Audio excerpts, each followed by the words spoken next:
There are those who creep in the shadows of the multiverse, dark practitioners of lost, forbidden magic, who feast on the suffering of others. These predilections aren't just aspects of monsters and demons, Planeswalkers too can walk this bloody path. No one else quite sees their work in this twisted arena and holds it to the level of a beautiful piece of art as does the Planeswalker Ashiok.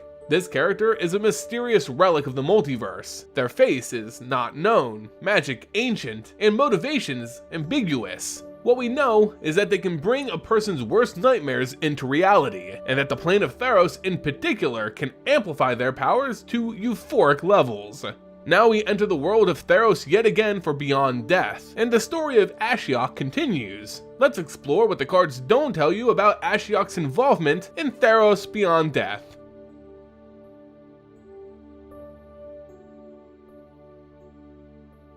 Hey guys, and welcome back to the Ether Hub. I'm Simon, bringing you more Magic the Gathering lore. So yeah, Theros Beyond Death won't have a traditional storytelling medium. No written articles, no novels, no web series, nothing. Not even those helpful packets and bundles. We just have little lore blurbs about a paragraph in length on some select cards, and of course, the cards themselves. In this unique way, we're experiencing storytelling in Theros Beyond Death through the very cards themselves without any added context in terms of written novels or articles. It's kind of hard to determine what exactly Ashiok's role is in the grand scheme of Theros. It was certainly difficult for me to parse through the evidence and come up with, well, much of anything.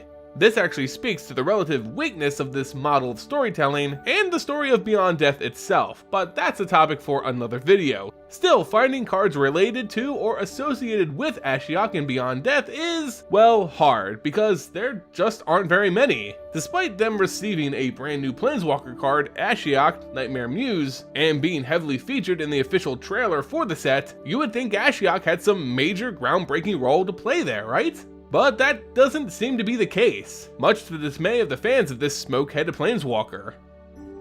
Back during the original story of Theros, Ashiok actually played an important, if not generally vague, role. They may have not participated as much in Elspeth's journey to defeat Xenagos, but they were mentioned as doing some amazing feats while experimenting with the magic native to Theros. As a world that emphasizes belief as being a powerful source of magic, Ashiok the Nightmare Mage found it easy to create realistic constructs of fear, as belief and fear go hand in hand. People believed their nightmares to be real, and Ashiok made them so. They honed this magic into its finest point, reveling in what torment could be inspired on such a world.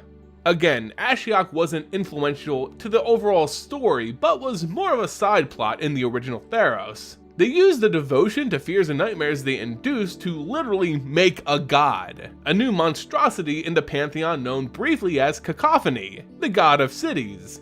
Though Cacophony was killed by another god, Ifara, Ashiok was pleased with what they accomplished. Ashiok also plagued the conflict between humans and Leonin tribes, stoking fears and betrayal on either side until all-out war was the result. They did this on the behest of the god of lies and deceits, Phanex, who was amused by this strange mortal's cunning.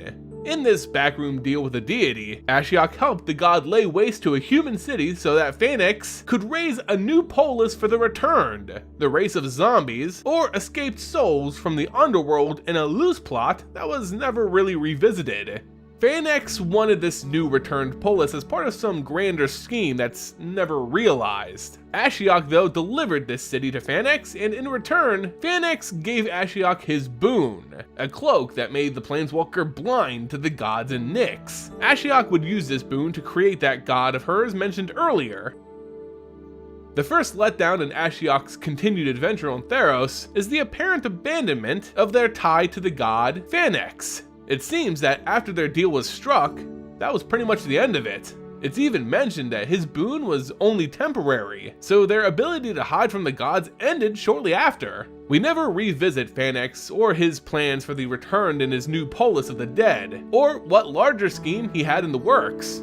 Ashiok also stops with their bigger, more ambitious projects. They went from creating a god and putting entire cities to sleep to harvest their nightmares, to preying on a single person, their target in Theros Beyond Death, Elspeth Tirel.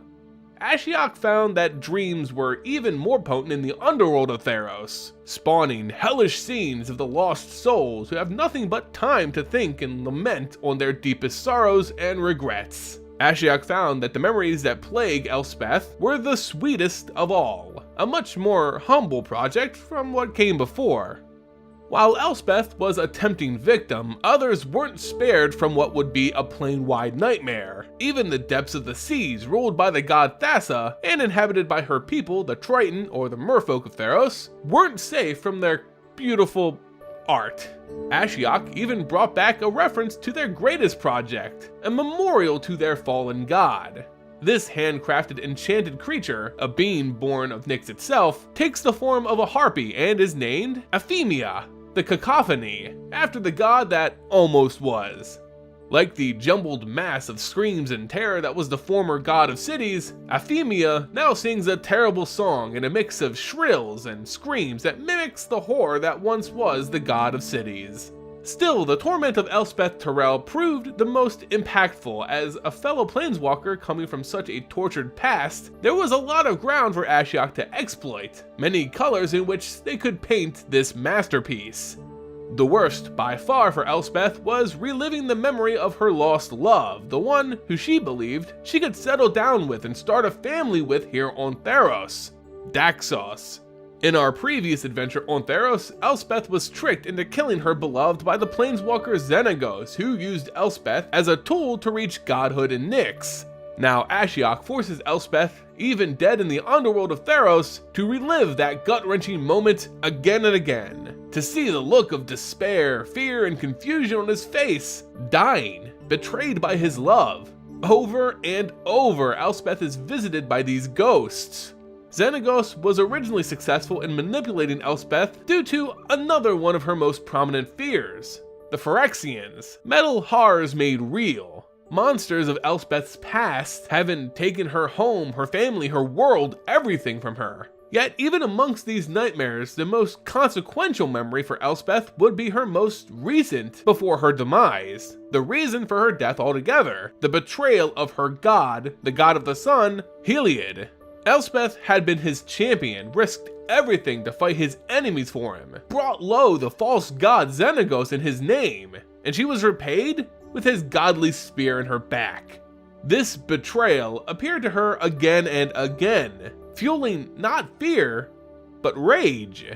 Ashiok and their magic is so strong on Theros that these nightmares became reality. They are real constructs used to plague their victims. That's what makes these spells so potent. But this would actually turn out to be to the benefit of Elspeth. As the scene played over and over of Heliod's betrayal, the spear he used to kill Elspeth got ever more real, shifting from a nightmare to reality. Elspeth could reach out, grab this godly weapon from a dream, and hold it. Feel its weight. It was certainly played with the taint of nightmarish magic, but it was real, a dark shadow of that which Heliod wielded himself. Heliod called his spear, the one he used to betray Elspeth, Crusaor. Elspeth named hers Shadow Spear, a weapon of darkness for a warrior of light. Sadly though, this would be the end of Ashiok's journey on Theros, ending in Beyond Death, leaving loose ends and connections with gods with preparations for a massive spell never realized. Ashiok did what they always do, spread fear and nightmares across the plane, and was crucial in setting Elspeth up to reach her destiny in Beyond Death's storyline. In truth, Elspeth needed to conquer her past nightmares, made all too real by Ashiok, to conquer death itself. Still, it leaves a hollow feeling inside that Ashiok, beloved by many, didn't play a bigger role in this story. True, they were relegated to side quest status back in the original block, but they also pulled off some very impressive feats, all while exploring the unique qualities which make Theros such an interesting plane in the multiverse. In Beyond Death, however, Ashiok's involvement was more of an accident, leaving this planeswalker as nothing more than a general threat that subsides as soon as they're really mentioned. This was really represented in how few cards were dedicated to Ashiok and their involvement in the story. They're barely depicted or even mentioned, which sums up perfectly how little impact Ashiok really had. As the Vorthos community weeps. What about the future? Where does Ashiok go from here? Well, at least Beyond Death leaves the Nightmare Mage's story open-ended. She actually leaves Theros, this world they described as a beautiful tapestry open to their more dark desires, simply because of what they learned while torturing Elspeth. While Elspeth cowered at Heliod's betrayal and her own murder of the love of her life, Ashiok was most astonished at the nightmarish monstrosities from Elspeth's past, the Phyrexians.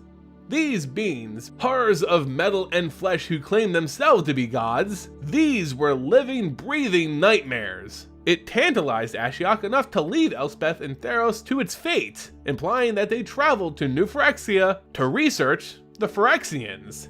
That is the best thing to come out of Ashiok's part in Theros Beyond Death. As disappointing and small as it may have been, thinking of Ashiok creating Phyrexian-inspired nightmares or bringing us back to New Phyrexia in a future set puts us in a great place for future storytelling. It's certainly something I'm super excited about, despite not being wowed by what Ashiok did in Beyond Death. At least there's always another horrible horizon to reach with this mysterious character. And it looks like New Phyrexia is their next nightmare. Anyway guys, that's gonna do it for this video. I hope you all enjoyed it. If you did, don't forget to leave it a like, subscribe, and of course, tick that notification bell so you never miss out on a new video. Thank you guys so much for joining me today, and until next time, see ya!